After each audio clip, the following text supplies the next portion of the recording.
Right, Elaine and I are going for a walk. It's going to be a little video, walk and talk. This here's Elaine. She had surgery, so she has a big bandage on her neck. When I got her last year, she had a hole all the way through her trachea, and the skin will not heal.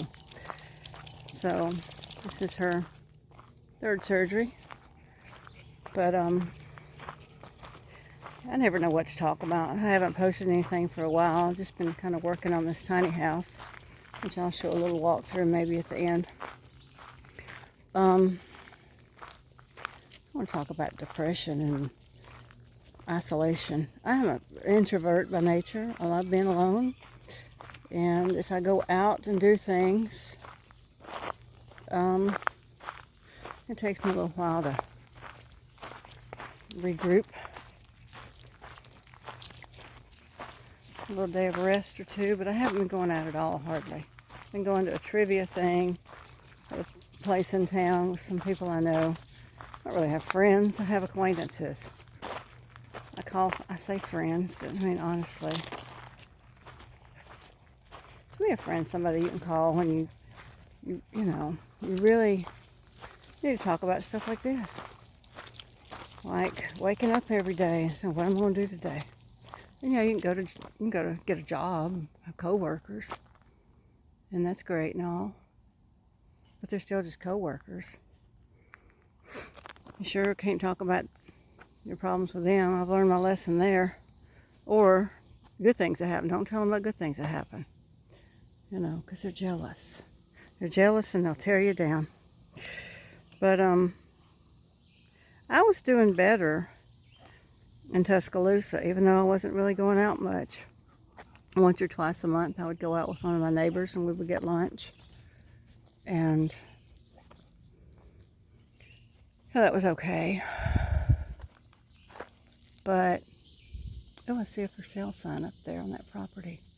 It looks like. Let's go check that out. We're going up here, Elaine. This way. I keep having to do her her leash over my head because she walks around behind me. And now here we go again. I have to keep it really short, I guess.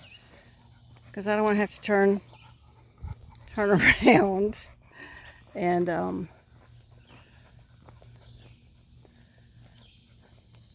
get everybody dizzy.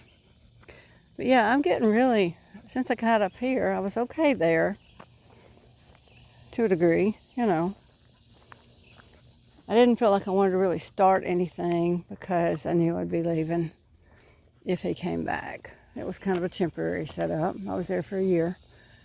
Knowing that eventually he would quit his traveling and he might go back to it, I don't know. But I told him I most likely am not going to come back down there. I don't know what I'm going to do. I'm getting very depressed up here. There's not a whole lot to do. I don't feel like joining any kind of groups or anything. I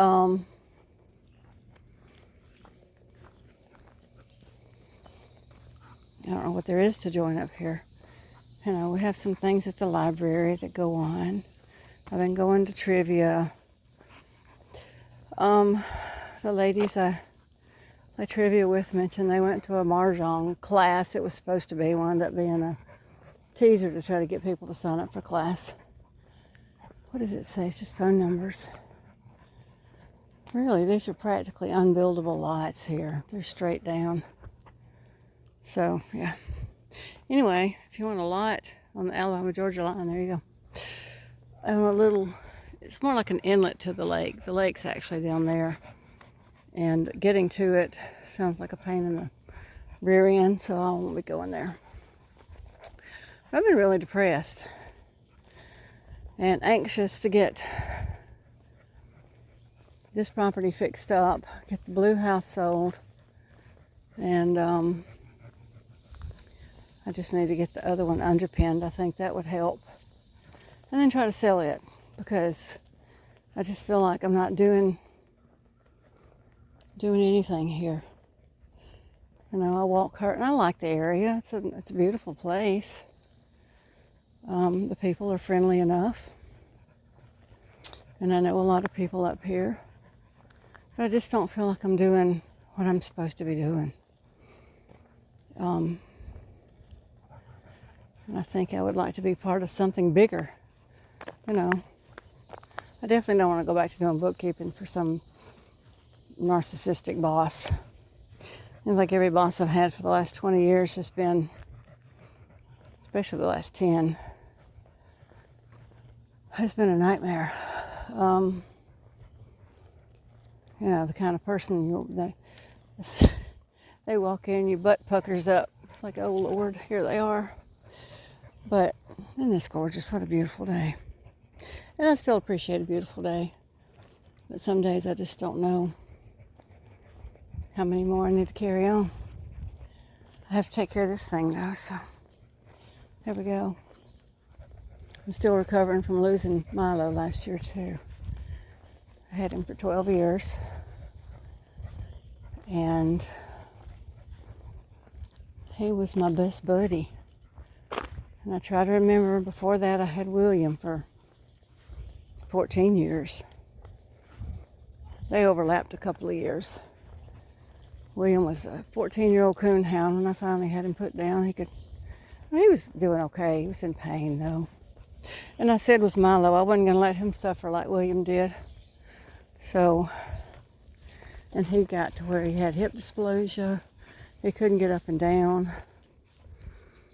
Sometimes I'd have to pick him up, get him going. I tried putting rugs all over the place, and he'd just go lay somewhere there wasn't a rug. Which, you know, rugs would make it easier. But, I don't know. I'm depressed about that too. But isolation is not helping for sure. I need a little bit of quiet. It's good to come home at the end of the day and have a quiet place. I've been in 2 abusive marriages. The second one was worse than the first. So I know what it is to come home tired and then spend the night in an argument or worse yet, getting beaten.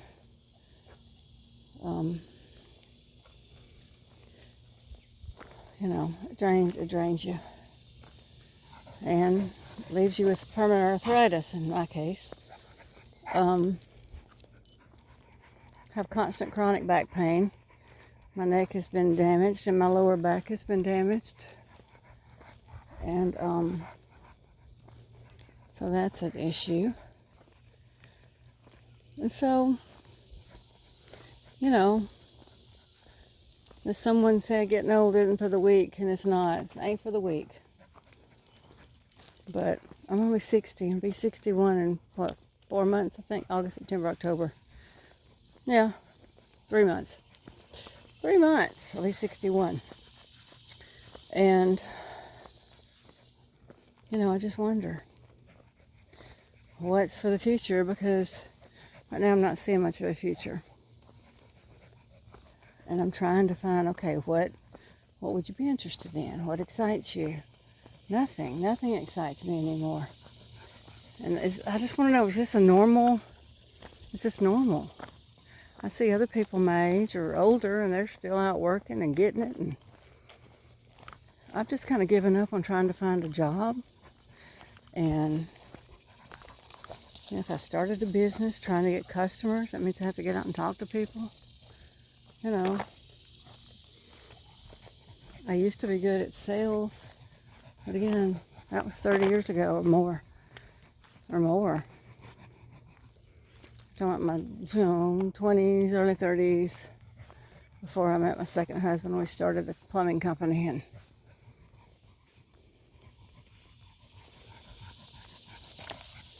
I gave up my insurance license for a plumbing license.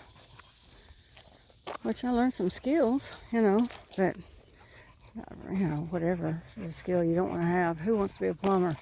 Nobody wants to be a plumber. Nobody wants to be a plumber. Anybody in plumbing is trying to get out of plumbing. Anyway, there's a car coming. Yeah. I know, girl. She gets up very closer to us. It's great. These people try to kill you on this road. I don't know why they hate us. They hate us. They must hate us, right? Constantly trying to run us over. I do wish you would go to the bathroom somewhere. Yeah. That's her harder. Bandages are coming apart. She's probably scratched at it. She's been biting where they gave her a IV. Eye bothers me. Don't scratch. No. No! Quit scratching. You're going to scratch it. Scratch it loose and your stitches will come out.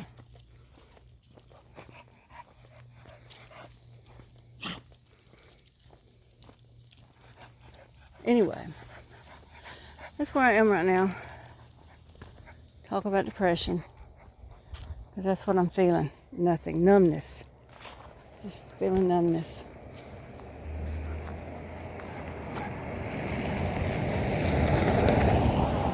Another one coming over this way. It's like, come on, people. Stay on your side. We're doing the opposite of what we should be doing, but there's a rise right there. It dips down. So I don't want somebody popping over the hill. They drive too fast too. Way too fast on this road. You know, it's not just us. Kids could be on bicycles. It could be deer. There's all kind of deer. There's a trail they take through here. Then they run around my house for a while. A bear. There's a bear that likes to come through here and trap the garbage once every 2 weeks or so. Make his rounds. But, yeah. That's what I'm feeling right now. I don't know what to get involved with. I could go to yoga class. I could, whatever. I just don't feel like doing anything. Finding a job is difficult at my age. Has anybody that's looked knows.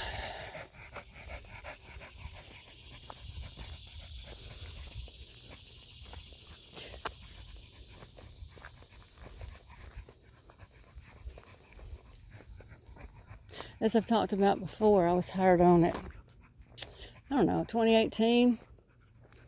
That was 53, 54, somewhere in there. 2019, 54-ish. And I don't know, the years kind of get mixed up now. Anyway, that didn't last but a few months.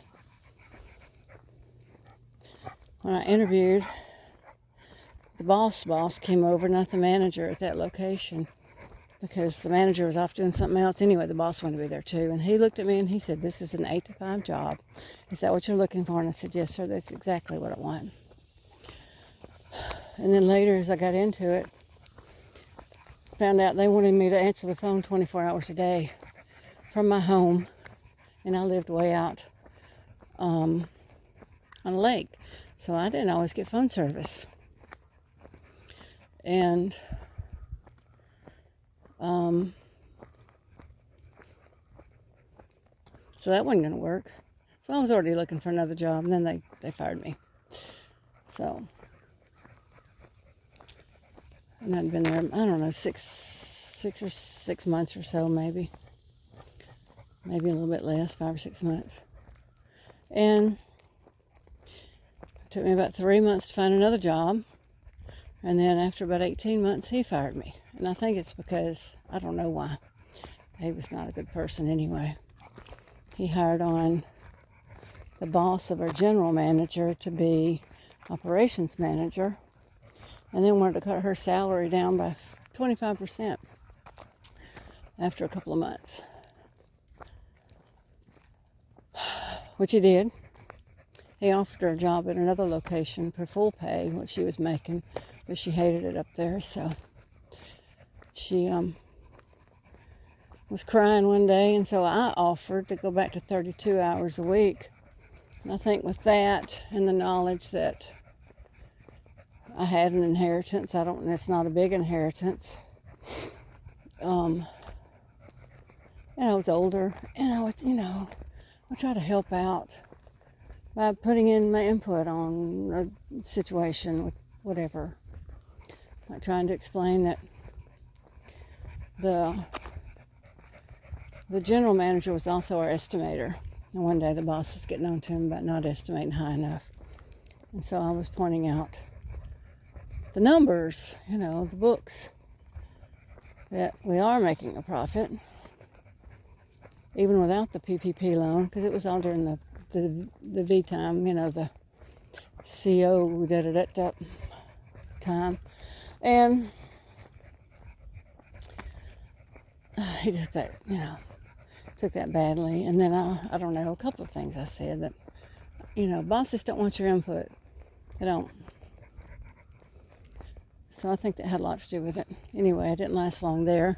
I just kind of gave up until a couple of years ago. It's like, I really need something to do. And so I found a job. I just put my resume out on Indeed to be searched. And my last boss found it. Desperately needed a bookkeeper because he had ticked off the last one and she had quit on Friday. And Monday I started. So that was the most toxic I think I've ever had. I think I don't know, he was nice, he was great, singing, nice, jolly. And then the next day or later that afternoon, he could be screaming at everyone. Nobody could do anything good enough for him. And I got tired of it. He didn't scream at me much, and if it was something stupid. It was. Like I was trying to help another employee a couple of times. Screamed at me about that. Screamed at me about the last time I was trying to take out garbage, and that's the day I turned him a notice. So I did work out. I gave a 2-week, and I worked 1 week of that. And he turned the books over to our outside accountant so they could just do the books. Which all I did was really data entry. They did the books, they did the financial reports, and all of that. But I just feel like I don't fit in anywhere. I have no interest in fitting anywhere or do anything anymore. I've just kind of given up on life. And I think that happens to a lot of people, especially when they get older.